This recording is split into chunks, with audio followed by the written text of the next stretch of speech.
we were kind of worried. Well, I put the conference program together, yeah, and I was kind of worried, right? A lot of AI stuff on day one. Keynote on day two is all about AI. Is anybody going to come to a big session on AI after that? And the answer is clearly yes. Right. So thank you for coming.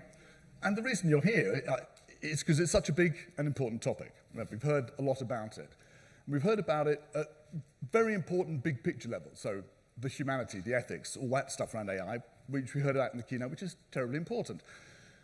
But at some point, we have to say, right, we know it's important, we know it's big, we know there are driving factors for L&D, right. What do I do about it?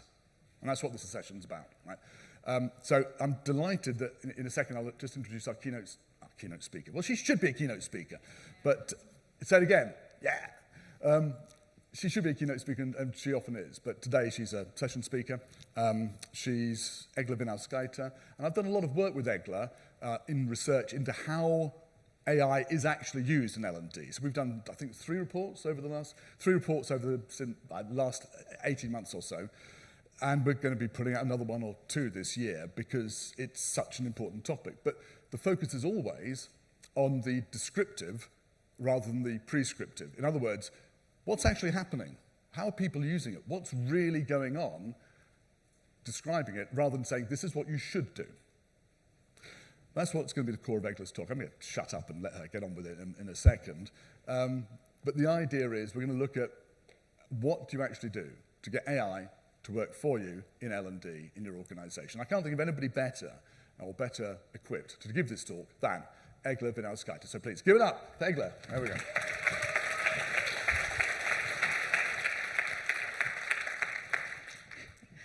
Hello, hello.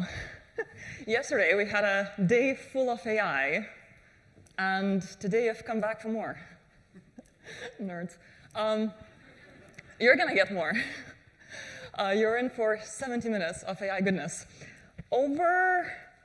Yesterday, over the day yesterday, there were many speakers that have talked about the transformational impact of AI on the future of work. How AI is going to change the way we work, and how it's going to change L&D's role in the future of work. I'm going to talk a little bit about that as well, because I do think it's important. But what the session is about, my goal here today, is to give you a reality check in terms of where we are as an industry in our use of AI, what some of our colleagues are doing that we can learn from, and how to get there. And beyond, if needed. How many of you attended my session at Learning Technologies last year? Okay, a few returners. Welcome back. I shared this graphic about how AI is using L&D. This is based on the research Don and I did about a year and a half ago, so it's an eternity in AI years. However, over the past year and a half, I haven't seen much evidence that things have changed. You remove the numbers, and the proportions are roughly the same. The top 3 use cases of AI and L&D in our industry are still content-related. They are learning design tasks, so specifically ideating activities, writing quiz questions, and high-level outlines for courses. Creating learning content, so text and multimedia, and researching subject matter, which is essentially about once we get a request to create a course, we need to understand what the topic is about and maybe fill in the gaps from our SMEs. And ever since this graph was released, well, maybe I gave it half a year, but after that, I started wondering why we are not moving our AI use beyond content. And this is a question that I'd like to pose to you. So I'm going to give you maybe 20, 30 seconds to think about it. And as you're thinking about it, I'd also like to add some nuance around the way I view content, because it's a bit of a touchy subject, and it's also beaten down for no reason a lot of the time. So I think that content is absolutely an important part of many learning initiatives. Content is usually a good method to give people foundational knowledge, to give them instructions. On foundational knowledge, they can build advanced knowledge, they can build skills. So there's nothing inherently wrong with content. The problem is that content has been commoditized by AI. And yet, we spend a lot of time and resource producing it. Why? Just say it out loud, some popcorns, but loud enough for me to hear it. So you're looking for people to respond? Yes, yes, exactly. I'm looking for audience interaction. Can you believe it? Making it functionally relevant. But how does that work with why is L&D not moving its AI use beyond content to make it functionally relevant? Could you elaborate on that, please? I think the knowledge is lacking.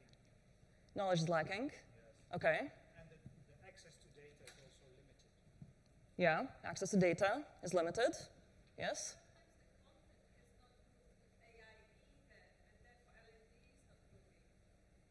Content hasn't moved to AI? Yes. Yeah.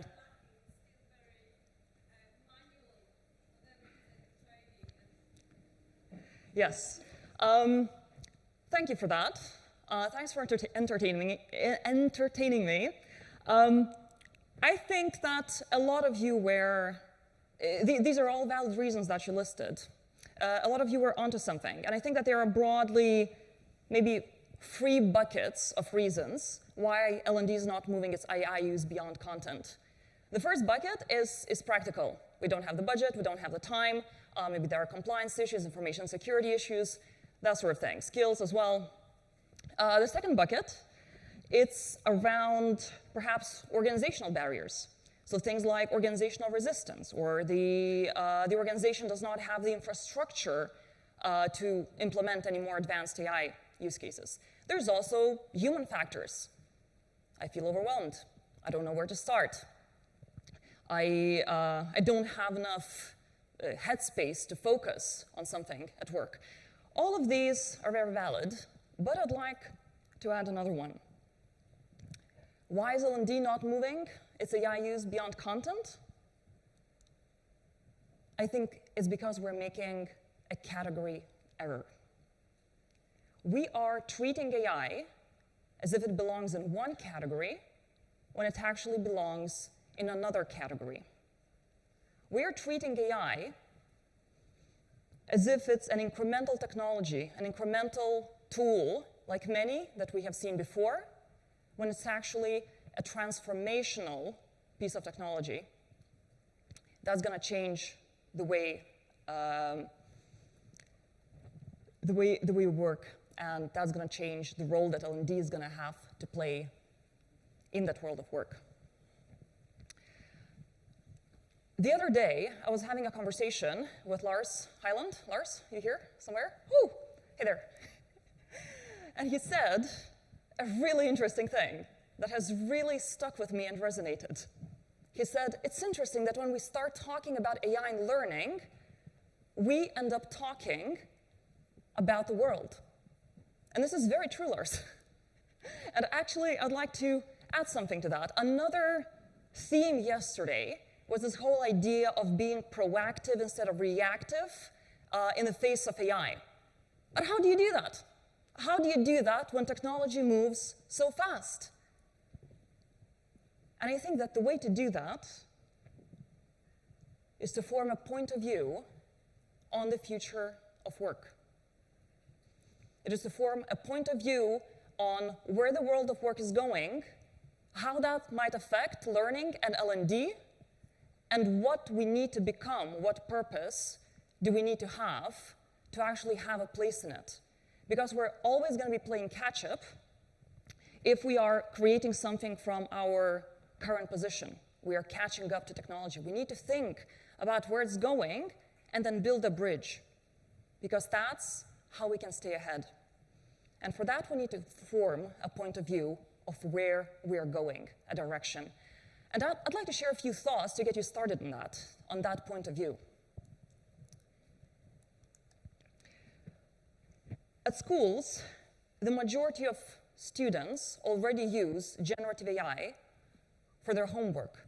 All the time, at the time when teachers are scrambling to adapt their methodologies to retain some sort of critical thinking, independent reasoning as part of the teaching process. In higher education, generative AI is appending the model that has been around for generations, if not centuries. It's the model where the quality of your essay determines your ability. Universities right now are scrambling to adapt. They don't know how else to measure their students' abilities with generative AI around.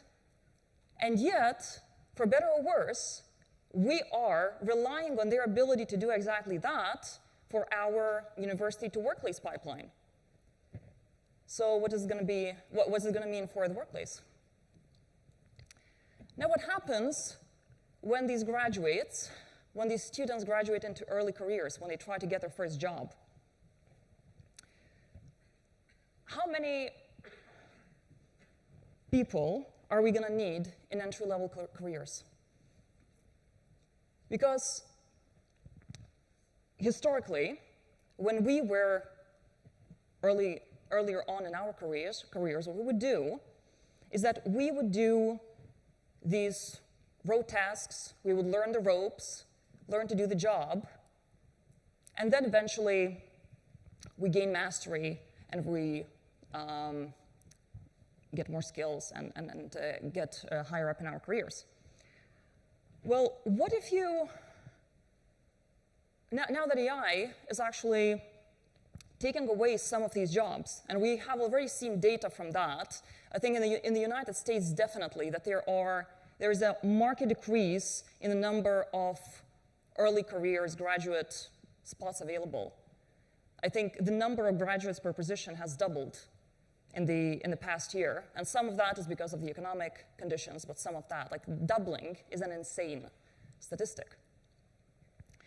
So what is it going to mean for how many entry-level careers, entry-level jobs are we going to need? And for those hires, for those graduates that we actually hire, how are we going to onboard them? How are we going to upskill them or support them in a way that they can add value on top of AI? What are those new early careers roles are going to look like? And what is that going to mean for L&D? As first non-graduates, what is the value of expertise in the age of AI? I'm sure you've seen this study from late 2023, the HBS and BCG Navigating the Jagged Technological Frontier research. And so what they did is that they did this research with, it was a collaboration between Harvard Business School, Wharton, and BCG, and they paired consultants with AI tools, and they looked at how their performance differed. And what they noticed is that AI increased the performance of the bottom half of participants in the study, so bottom half of consultants, more than it increased the performance of the top half of consultants, effectively making lowest performers, getting them much closer to the highest performers, effectively lifting the floor up. What is that going to mean in terms of how we're going to assess expertise? What does that mean for the hierarchy in organizations? What is it going to mean for how people advance through organizations and how they get rewarded? And here's a piece of research from last month, actually. Another HBS Wharton collaboration with Procter & Gamble. This is called the Cybernetic Teammate. And what they did is that they, at Procter & Gamble, they created product development teams made of R&D and of commercial staff. And then they randomly made them work either individually as a team, or individual plus AI and a team plus AI. So obviously, it's no surprise that teams working together result in solutions that are of higher quality than an individual. So that's not surprising. But what do you think happened when an individual was given AI? it went up by quite a lot. And of course, a team with AI is even more powerful than that. And in that study, they found other really interesting things. For example, that when teams were working with AI, their solutions were much more balanced. Because when teams were working without AI, commercial teams would come up with commercial solutions, R&D teams would come up with technical solutions. When they were working with AI, they came up with much more balanced solutions that would take into account more points of view. Another thing they noticed in this research is that people ended up, after the study, people rated their emotional satisfaction with the work better when they were working with AI. So AI in some way also fulfilled the emotional connection, whatever requirements we have here. So this is pretty cool. What does it mean for collaboration and for upskilling? And this is something that we're going to talk about a bit more later. And of course, I would be amiss not to talk about the pace of change when I talk about AI. How many of you have heard of vibe coding? Okay, only vibe coding. You haven't heard of it, Don. What? Vibe coding. Vibe coding, sorry. Yes. Vibe coding is this type of coding when you don't need to actually write code. You can explain to the AI what you want to build, and the AI builds it for you. Of course, technical people would say that, then you're creating tech debt, lots of like 50 engineers, but oh well. Vibe coding is a thing. Have you heard of the concept of a single founder unicorn? Huh? This is something that some venture capitalists like to talk about. The idea that now that vibe coding is a thing, now that you don't need to be very technical to actually build something, we may end up seeing massive companies that are generating tens, hundreds of millions, maybe even $1 billion, founded by or run by a single person or a very small team. Have you heard of service as a software? Not software as a service, but service as a software. Trish Uhl mentioned that yesterday. Yeah? For those of you who didn't attend her session, service as a software is an example where AI can take a service that's being provided, for example, hiring a team of people to prospect your sales leads, and then AI can do the whole work for you. So you don't need the service, you just get software. So we have service as a software. Why am I telling you this? I'm telling you this to illustrate the pace of change that we're facing. Because if someone with no brilliant coding ability can spin up a whole business in their garage that can compete with your company, with your employer, of thousands of people, then that means that the companies that we work with, the traditional companies, they're going to have to pivot that much faster. And they're going to need organizational agility, and that means that they're going to need for the people to have the skills to execute on these pivots. Speaking of speed, one more question I have for you. Have you heard of zero latency economy? The concept is pretty horrible. So zero latency economy is the idea that has been floated in the context of AI agents in organizations, where once you clock out for the night at the end of your workday, the work wouldn't stop because agents would take over and do parts of your work. So when you start your work in the morning, you're not starting from the place where you had left off, you're starting from somewhere else because more things have happened overnight. So it's like coming back from a holiday every day over and over again. That's the joy. That's the promise.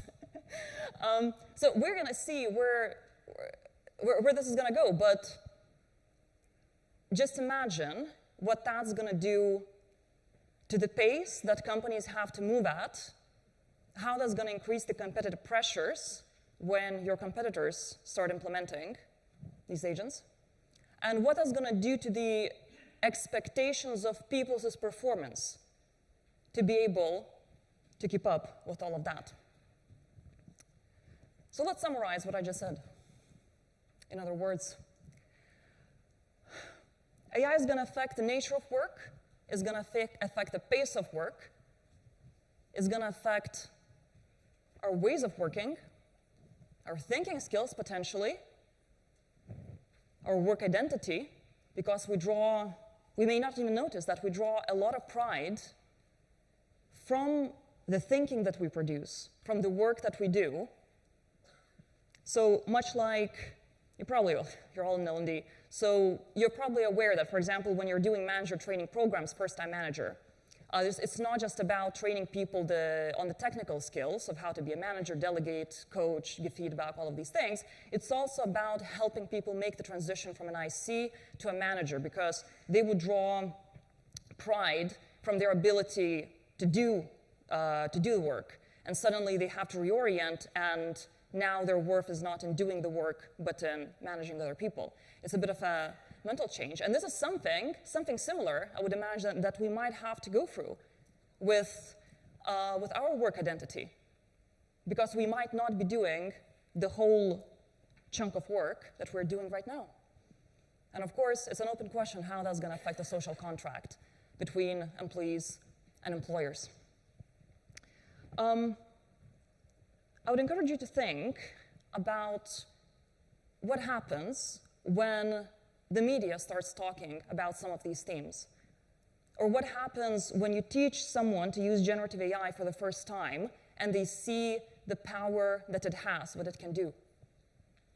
Very often, the first question on people's minds when they see this is, what about jobs? What about my skills? Am I still going to be needed? Skills, performance.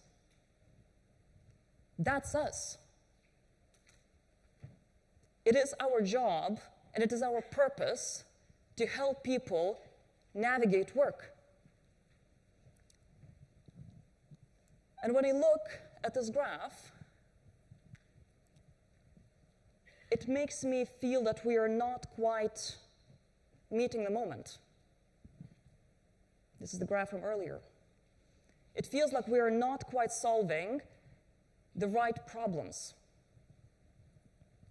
Our colleague Dave James likes to say that L&D is often solving content problems and not performance problems. He's saying that in the context of the fact that a lot of L&D tech and a lot of conversations in L&D are around how do we create content, how do we distribute content, and how do we measure that people have consumed that content. I'd like to tweak what he says just a little bit and say that L&D is often solving our problems and not our people's problems. And I'd like to acknowledge here that there is nothing wrong about solving for internal efficiency. There is nothing wrong about process optimization, and I'm sure that your leaders are delighted that you're doing that. And it is important in every role, even outside of L&D, to look for these efficiencies. However, the problem is twofold. First is that a lot of that efficiencying that we're doing on processes that are on their way of being obsolete. And of course, the other problem is that we've got bigger fish to fry. We're going through a workforce transformation, and we need to support our people. So, what problems should we be solving? This is a question I'd like to pose to you. What problems are our people facing and hoping that we would solve? I'd ask you to maybe let's take a few minutes, give my voice a break, and could you just turn to maybe someone you know next to you, maybe in freeze, and try to answer this question And after that, I would be really keen to hear what you come up with, because I have my own theories as well. So let's do 2 minutes. I would always be very clear. I'd say 2 minutes, please, and then we'll get feedback.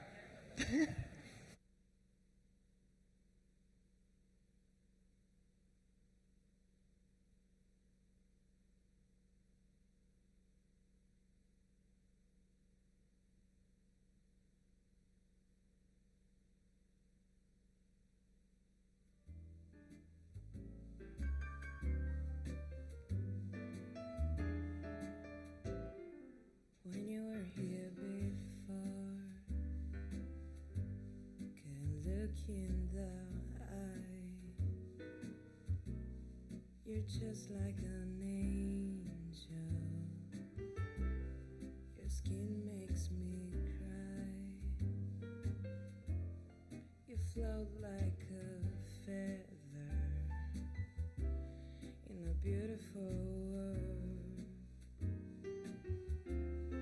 I wish I was special.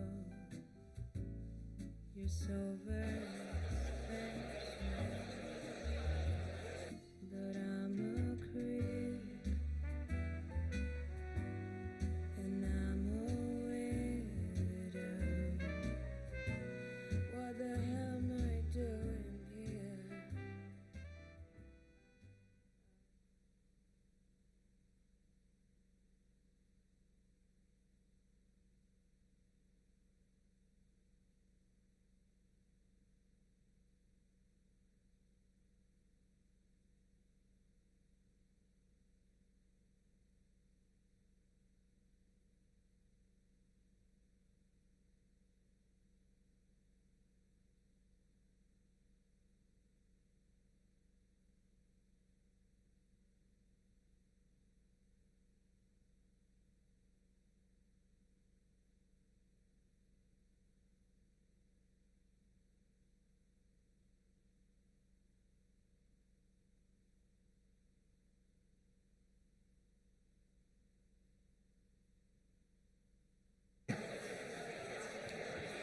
Okay, thanks very much.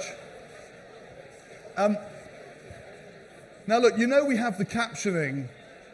You know we have the captioning in place today. Okay, so in some of the rooms we have the automatic captioning, and you can see it in English there, right? I just want to share something very strange with you. Egler and I were sat down chatting. Our microphones were off, but the captioning was running. And the captioning said things like, "You flow like a feather." "I am beautiful." And then it got a bit weird. It said, "I'm a creep." And then it said, "What the hell am I doing here?" Now, it may be the singularity has arrived and the captioning has become sentient. We might need to leave in an emergency. I don't know. Let's hope that the captioning is going to stay in its box, AI is under control, and we're going to do the feedback. All right, so our people in the organization, the L&D, not the L&D people, but the organization as a whole, they've got problems. What is it that they're hoping that we can solve for them? What great ideas have we got? Yes, okay. At the front and then just behind? Yep. No? Okay. Yes, John? Thank you. Learning the right skills at the right time that they can implement. Okay, so why do they want to learn those skills? So what problem are we solving with that? Following the pace of change in the workplace. Okay, so enabling right, people, yeah. people are faced with a challenge. One way to meet that challenge is get the right skills to deal with it. Okay, so they've got, we don't necessarily know what those challenges are, but we're going to help them solve it. They come to us and they tell us. Okay, great, thank you. Anything else? Yes, over here. Microphone coming in. I had two really good points raised here, one on my right and one on my left. One was the fear of not knowing, and the other was the fear from the top Right, down. yeah. And that's, So top down and bottom up, we've got fear. well, yeah, Yeah, okay. Basically. And what is the fear of?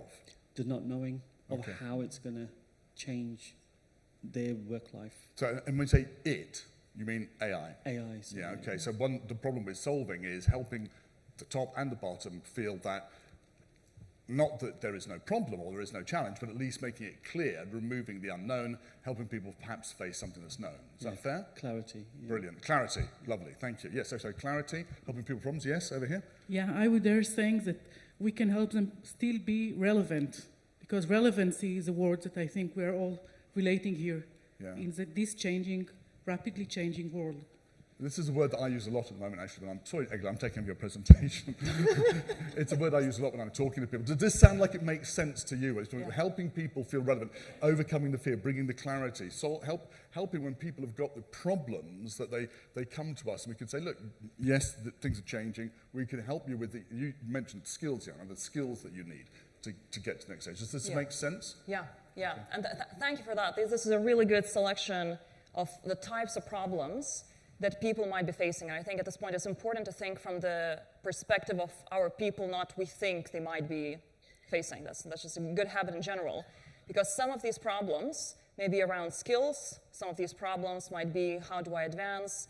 How do I feel supported? Some of that might be, I'm afraid.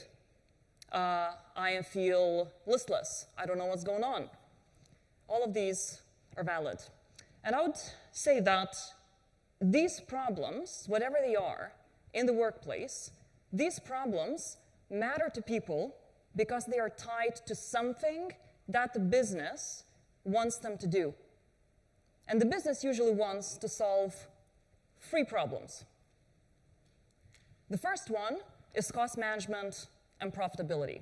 So how do we capture a larger piece of the pie? The second one is growth. How do we increase the pie? And the last one is adapting to change. So it's this organizational agility thing. It is, how do we make sure that we are competitive? If we need to pivot, we can. We have the resource, human and otherwise, to pivot and to execute on that. Whatever business report you read, and I read, I think, them all, Microsoft, IBM, BCG, McKinsey, World Economic Forum, whatever, all of them, behind the fluff, it all comes down to these 3. And if L&D can help the business solve these problems, that's how we know that we are solving the right problems. That's how we know that we're solving business and performance problems and not content problems. So how can L&D do that? With cost management and profitability, there are at least a few things we can do. Well, obviously, we already talked about internal cost savings. That's important that we can achieve in our L&D departments. Another one, right now, I was thinking that the ground zero, all the rage about efficiencies are related to AI. So what can L&D do here? It can help the workforce adopt AI and upskill on AI. So let's go into our first case study. Because at this point, I would like to share 5 case studies in total with you that illustrate how your colleagues in different parts, in different businesses, different parts of L&D have helped their businesses solve these very real problems, and as a result, they achieved meaningful value-add implementations of AI. So the first one takes us to a professional services company, a Big 4 company. And as you may well know, that generative AI has appended the consulting industry, not appended and massively disrupted. Obviously, it strikes at the core of the consulting offering. It also presents massive opportunities. On one hand, it affects the knowledge work that these organizations solve. Not just organizations, I'm a consultant myself, I know the pain. But they also present massive opportunities in terms of the value add that you can create for clients. So what the team at that company did?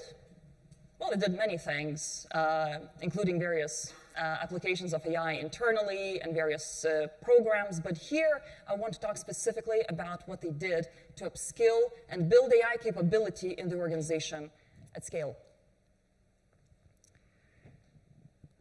They started out with an Introduction to AI course, which by now has been completed by, well, at the time of speaking, by 80% of employees at the organization of several 100,000 of employees. But that wasn't it. They also created a curriculum across different aspects of AI, pitched at different levels across the organization. A badge system, a free-day AI boot camps that serve as immersions to shape AI solutions and help people think about AI more deeply. Regular webinars and podcasts by internal AI leaders where they talk about AI rollouts and lessons learned. And this is something that I would encourage you to take note of, from sharing side as well, to help people build on each other's knowledge. Note that this is not just a webinar on what is AI and how you can use it. This is a comprehensive, layered solution that has given people the skills and the tools and the relationships in the organization. Again, think about maybe you already have some internal AI leaders, some experts that can share some know-how from elsewhere in the business with your L&D team. And all in all, they have given people the skills, tools, relationships to actually deliver client work, the kind of client work that meets the moment. So it's a massive business problem solved. Another business problem is growth. What can L&D possibly do here? There are several things. Some of the things that have come to my mind first were developing sales skills so that our revenue-generating people can sell more. Product skills, so that we have the capability to innovate our products. Customer excellence, so that we can retain our existing clients, because we know that retaining clients is much cheaper than winning new ones. Let me share a few examples. This is an interesting case study. It's an enterprise SaaS company. So they sell software. And one of the things that they do is they train and certify people to be accredited consultants on their software. So they have these various certification programs available, and they have their massive flagship program.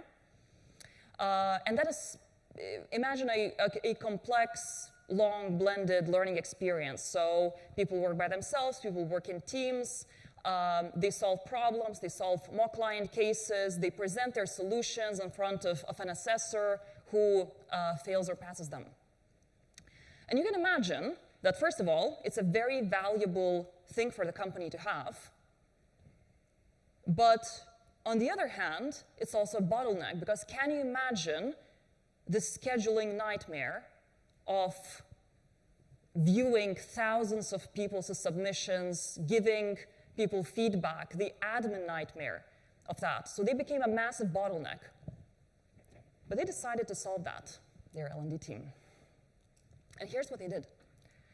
They integrated a vendor AI product into their LMS, and that allowed them, not them, the people that were using it, the participants in the certification programs, to record themselves doing the mock client conversation consulting call, literally record them in front of their laptop, submit that long video, and immediately get formative feedback, and then do it over and over again.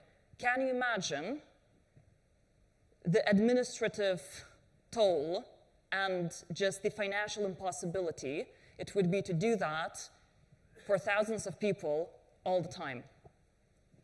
So AI helped them do that, and among some other impact stats, just doing that has increased pass scores by 30%, because people were able to practice and the AI would give them feedback both on their verbal communication, how they speak, what their tone of voice is, as well as the substance of what they're saying, of the consulting skills.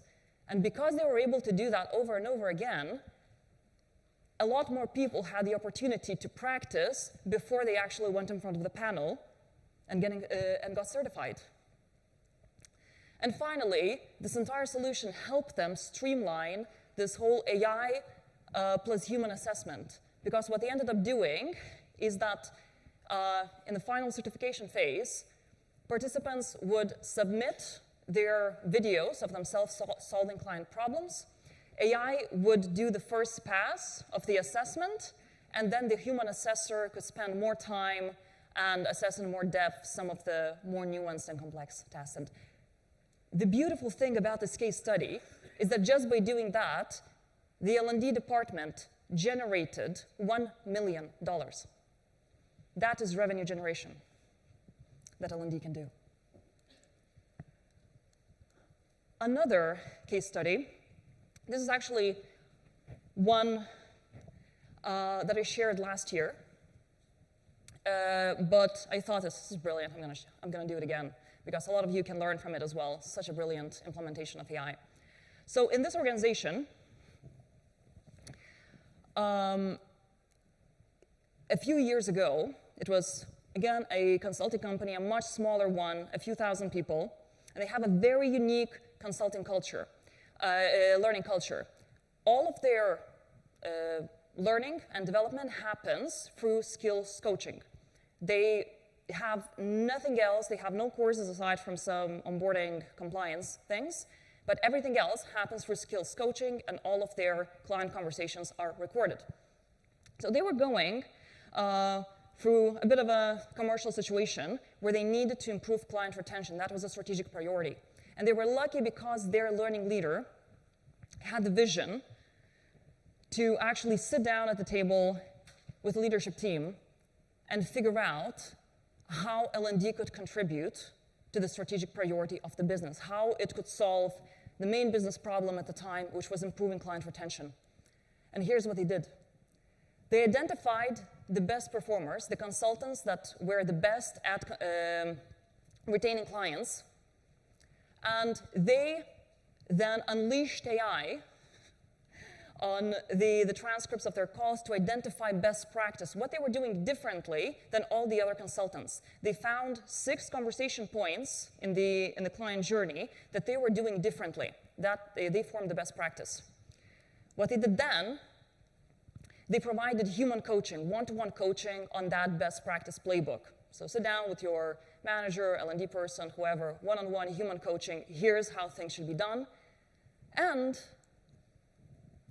ultimately, because they were recording calls in real time, in almost real time, they could see how that coaching was trickling down and how it was affecting behavior. And ultimately, they could start seeing business results.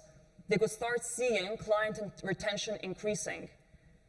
That is an L&D team taking a very vague approach, such as coaching, which we often struggle to measure the impact of, and they manage both the behavior change as a result of their work and business impact. They solved a massive problem for the business. Now, the final one, adapting to change.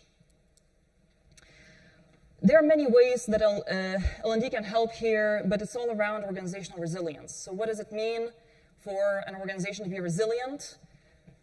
Well, that's probably a topic for Nigel.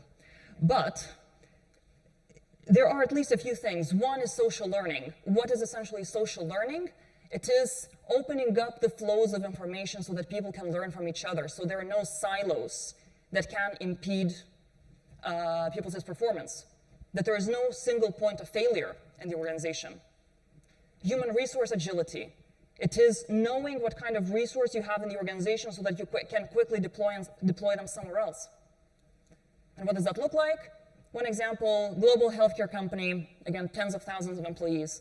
And as is often the case with companies of that size, they have quite complex learning tech ecosystems. They have a lot of learning assets, a lot of development solutions. But the problem for them, as is often the case, is that there's just so much stuff, people could not find things that were relevant for their career development. That's on the individual side. On the company side, they were not getting quality skills data. People were not filling out their profiles, and they were not getting quality skills data to enable strategic workforce planning. This is actually a project that is still in development. A pilot has been released, tested, they're still iterating, so it hasn't been finished. But this is an example of what can be done by a digital learning team that is trying to think, okay, so we have this problem, what can we do here? What they ended up creating is a custom career pathing coach. They ingested varied data, things like individuals' career, training history, key demographics from the HRAS that they could find. And then they used the chat interface. So when the person would start interacting with the chatbot, they used the chat interface to collect all the other data. So the data that they either did not have readily available, or it was a bit spotty, it was not up to date. Whatever the reason was, they just could not use it. So things like career and development goals of the individual, work and team context. What is the team culture like in your team? How many people are in your team? Skills, asking people what their work looks like, what kind of problems they solve to approximate what kind of skills they have. And then, again, they would unleash the AI crunch, and the career coach would create an action plan showing people, like on the individual level, like, you're here, this is your aspiration, here is the path through the company that you can take. Ideally, the hope is that it would also reveal some of the career paths that are not immediately visible to the employees, and also identify internal experts to facilitate that knowledge sharing. And of course, on the company side, they started creating and solving the problem of unreliable skills data. So we'll see where it goes, but if they succeed, they will have solved a massive problem for the organization. And this last case study that I wanted to share with you is a really peculiar one, very particular. So as I'm explaining what it is, I encourage you to think about how you can use the same approach in some of the context that you face, and not necessarily in the context that I'm talking about. So, social learning, you might think that this is such a uniquely human thing that there is nothing that AI can add to this. You might be surprised. So it's a hospitality chain that was doing a manager training for store managers and up with about 150 employees. And what they wanted to do is that they wanted to do this process called network mapping to understand how a few months after the training, how the informal learning was happening. Because as you know, a lot of manager training is about getting people together and seeing what happens and connecting them. So it was, for them, a bit of an impact measurement exercise, among other things. But here's what they did. They ran a network analysis survey. It's a very simple thing, only a few questions. One is, who do you turn to for help, advice, guidance, whatever it is? The second question is, what kind of help, advice, guidance? So they have a bit of a spreadsheet with the results, and then they use AI, ChatGPT, nothing fancy, to do a dimensional reduction exercise. A dimensional reduction exercise is, dimensional reduction, what it does, it creates clusters of factors where within the cluster they are similar, but they are different from the clusters outside. So they ended up with 3 clusters. They ended up with people who were what they call wise counsel. So they were high-level executives that people would view as mentors. Role models, people who were admired for their for their work ethic, people who were admired for their enthusiasm, and that they were very helpful. And the final one were learning catalysts, where people would turn to for knowledge, information, that sort of thing. So people who knew things. We all know these people.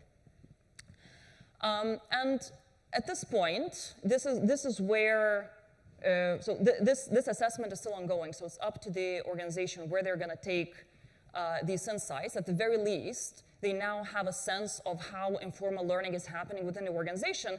But I'd like to encourage you to take a step back from the case study itself and think about the method.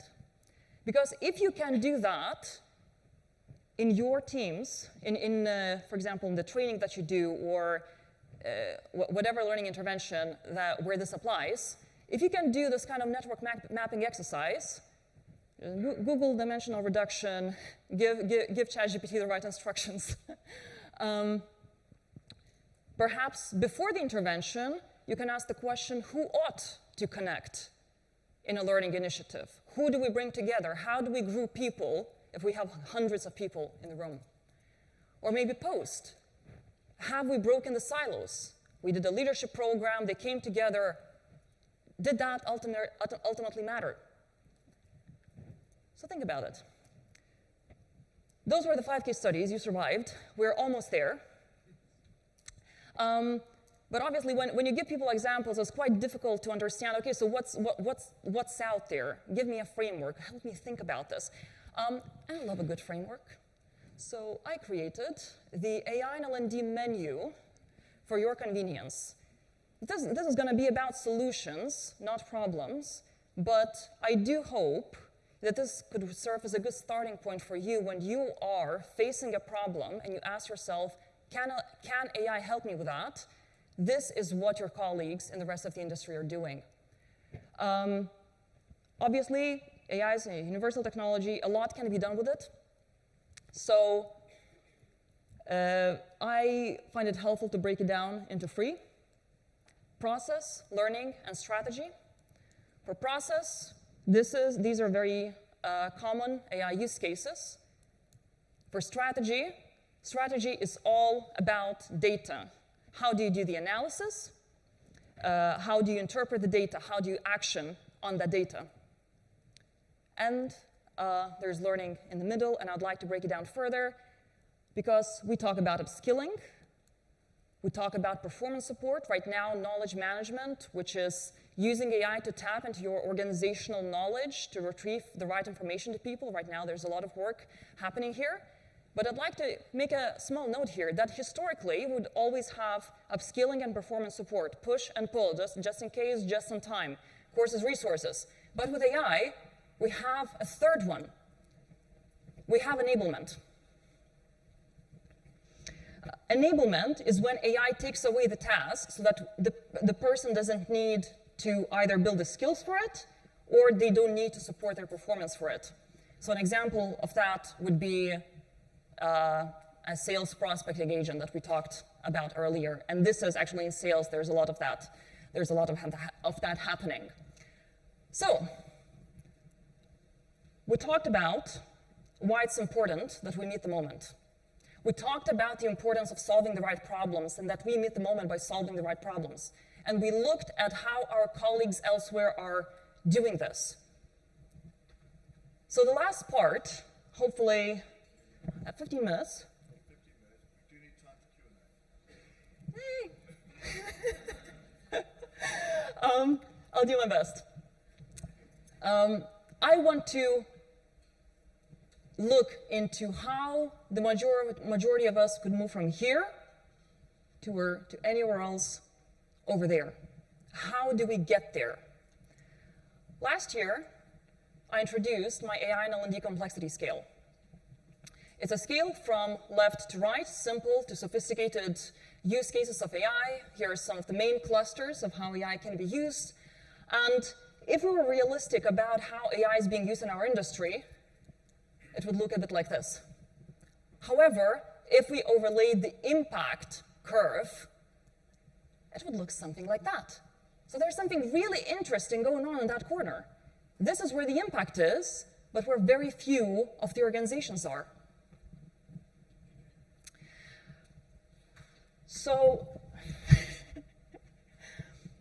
how do we get there? This is something that I've been trying to figure out for the past year, and I have some thoughts that I'd like to share. See this gradient?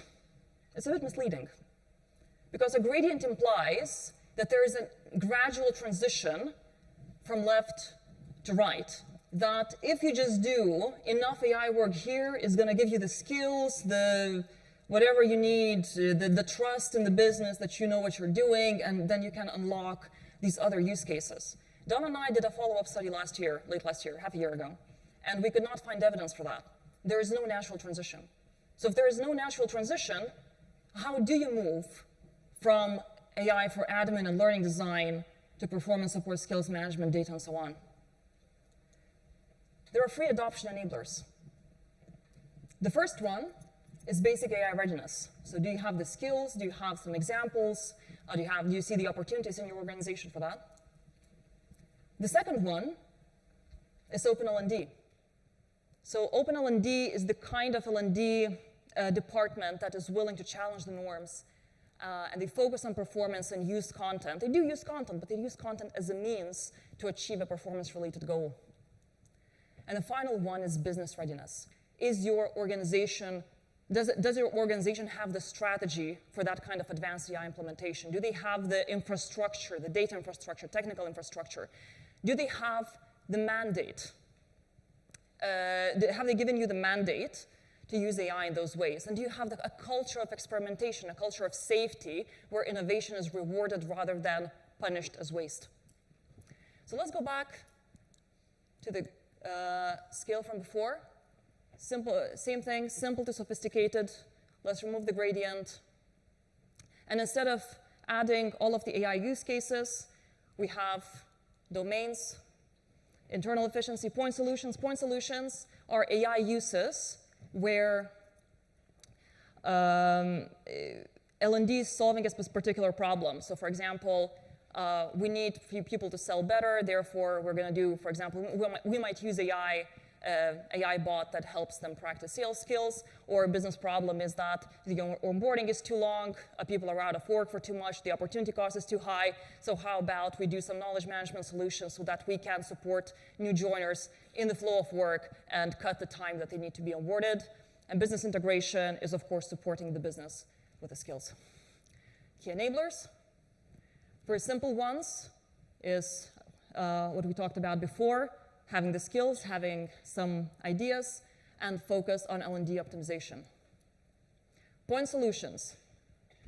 For that, you need an open L&D department, and you need the other side of the business to trust L&D enough to come to L&D with these problems. And then this is what happens. And finally, business integration. You still have the open L&D department, but you also have this organizational change imperative. And this is very important, because if the business is behind you, there is, let's be realistic, not much that L&D can do to implement these more advanced AI use cases. And we call that the maturity model. Why maturity? Because first of all, we want to draw a contrast between these gradual transitions that are usually present in maturity models, and also draw your attention to the fact that L&D is at risk of getting trapped into mature uses of AI. So this has been happening for the past 2.5 years in our industry, since ChatGPT came out. What have we learned? AI adoption is a team sport. You cannot do the more advanced use cases alone. You need to understand what else is happening in the business, because you might be able to piggyback on their tools. The case study with the skills assessment and coaching, that was done using Salesforce's native AI tool. It was something that L&D did using a sales tool from another department. Curiosity over certainty. We don't like working on things when we don't know exactly what's going to pop out at the other end. However, AI does not come with a map. We need to figure it out. We need to get over our disdain for experimentation and iteration and just do it and figure out the best uses for our context ourselves. Data is fuel. you can avoid using data for some of the easy use cases. A lot of the efficiencies are related to, they don't need data. But if you want to access more advanced use cases of AI, you need data. What is data in L&D? Your content is data. Your content metadata is data. Your engagement data is data. Skills, HRIS, the conversations that people are having, transcripts, all of that is data for L&D. Augment, not automate. The asterisks here is to denote and acknowledge the fact that there are some automatable AI tasks that you're going to benefit greatly from. But over the past few years, we have been automating complex tasks, such as entire learning designs, that have resulted in a lot of rework and very poor quality content being shipped. And finally, AI tool is not an AI strategy. In my experience, L&D is not short on AI tools. It often is short on a clarity of purpose and a strategy to get there. Tools follow strategy, not the other way around. If you're solving the right problem, you're gonna get the business mandate. The mandate, build a business case. The business case is gonna give you the resources and the mandate to implement that solution. And for that, you need strategy, because some of these things take time to get there. The infrastructure, the cultural change, all of that takes time. And why does it matter? Because there is no escalator to the future of L&D. The decisions and steps you take today are going to affect how AI is going to influence your team, your organization, our industry as a whole, and you as individuals, as professionals. So you really have 3 choices. You can either do nothing, you can do something, or you can do a lot. If you do nothing, L&D is going to be a producer. And while some of the wins that these content production tools can give us, they can be very juicy, the reality is that generative AI has made the value of content plummet. And so will the value of L&D if it ties itself to content. If you do something, L&D will be a learning facilitator, which is good. Moving beyond content and seeing how we can best support people, perhaps using AI for these scaled-up skilling opportunities, performance support tools. That is already good for now. But if we really lean in and we do a lot, we have an opportunity to be a transformational force in this digital transformation that we're going through. Working with the business to understand how skills can support the business strategy. Working with the business to help them adapt AI. And ultimately making sure that both the organization and the people in it are ready for the transformation we're going through and the disruption that's to come. These are the 3 options. The choice is yours. Thank you very much. Go on to the next slide. Okay, that's pretty amazing. And I said, we need time for Q&A. And Egla said, yeah. But I think we do need time for Q&A. We've got 5 minutes. 5 minutes to drill into this expertise that Egla's produced by talking to people who are really doing stuff with. By the way, I'm going to make a plug about our reports. Oh, yes. The case studies, some of the case studies that I talked about, they are in the reports with more detail. A lot of examples. We ran a survey of all the ways that AI is being used in L&D. So here in my menu, there were just some select examples, lots more detail in the reports, and the graphs, everything, they are there, so you can find them in the link. Basically, connect with her and demand everything, I think is the answer. Do we have any questions for Egla? Yes, okay. First hand went up here, and then let's go there, and then let's go at the back. So, yep, okay, great. Thank you. Thank you. So what happens if you're not actually in L&D, so you're clients are actually external. So my company, we are we do a lot of biotech, helping companies, pharma companies, and people in that industry to create like therapeutics and cell and gene therapies and stuff like that. So we have all this equipment and software that we produce that we sell to them. And then my team, I'm in learning solutions. We actually create the training for these customers when they buy our equipment. So where you don't have the control of what's happening within the company and the coaching, how do you, or do you have any case studies of how AI has helped one company help another company, basically? So classic extended enterprise training issue where the people that you're training are not those that are within your organization. Right. They could be consultants, they could be associates, they could be joint ventures, they could be in the supply chain, they could even be customers. It's a big and growing issue, actually. I don't have an answer to that because it's Egla's presentation. Egla, do we have any examples of where AI has helped people in such a setup? Is that a setup that's similar to the certification thing? Essentially, when you're so the biggest value that you can create here, and the way you're using AI is, first of all, your internal operations, yes. But if your job is to help people in other organizations to perform better, you can think about how AI can help do those things. Because obviously we're going into learning design here, and we would need to start with, okay, so what is the thing that they need to do, how they need to behave, all of these things. And then once you map them out, you can see which ones are easy wins with AI. And that might improve your product, it might improve your product offering, it might at least improve your commercial position in terms of the efficiencies that you win internally. And although I, for the life of me, can't remember who it was, I do remember organizations where they have set up effectively communities of practice amongst their customers, and they're sharing information between themselves. And if I think about that, some of the social learning that you were talking about, some of that approach of surveying people, establishing experts and so on to share information across that network, could be another solution, but I can't for the life of me remember the name of it right now. That's a possibility. At the back.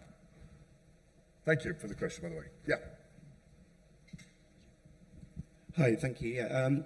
Talking about things like vibe coding and these sort of single founder unicorns, I think we really, as much as we need to embrace the augmentation of our abilities, and these are really useful things, something that's always been a concern for me is when you end up relying on them or becoming complacent with them, and you end up with generational knowledge gaps. We've seen it with things like Concorde, the space shuttle, where we looked at these problems as solved, and then suddenly no one was interested in learning about the fundamentals anymore. And then when they no longer were relevant, now we end up with 20, 30, 40 years backwards. How do we keep people interested in actually learning the fundamentals and actually progressing that in the background? Such a good question. I wish that I had the answer for you, because this is something that I'm thinking about a lot. We're lifting the ladder up. We're losing some of the human knowledge that we have acquired. I don't know what the answer is. There's one thing the first thought that came to my mind is the fact that things like vinyl should have disappeared by now, but at some point people discover actually. Vinyl. Don't correct me while I'm on stage. Just go with it. I'm sorry, but I'm sorry. We have conversations all the time where, I make a fool of myself by correcting English, otherwise perfect English. I'm sorry. Let's not get into civ. Sorry, okay. And she has a particular issue with the word civ, by the way, which bears, the pronunciation of it bears no relation to how it's You're spelled. getting carried away, John. Let me apologise. I just want to apologise for the English language, okay. Now, let's get back to helping people learn the fundamentals. So the point I was making is that there might be something about rediscovering the joy of artisanal skills, let's put it like that.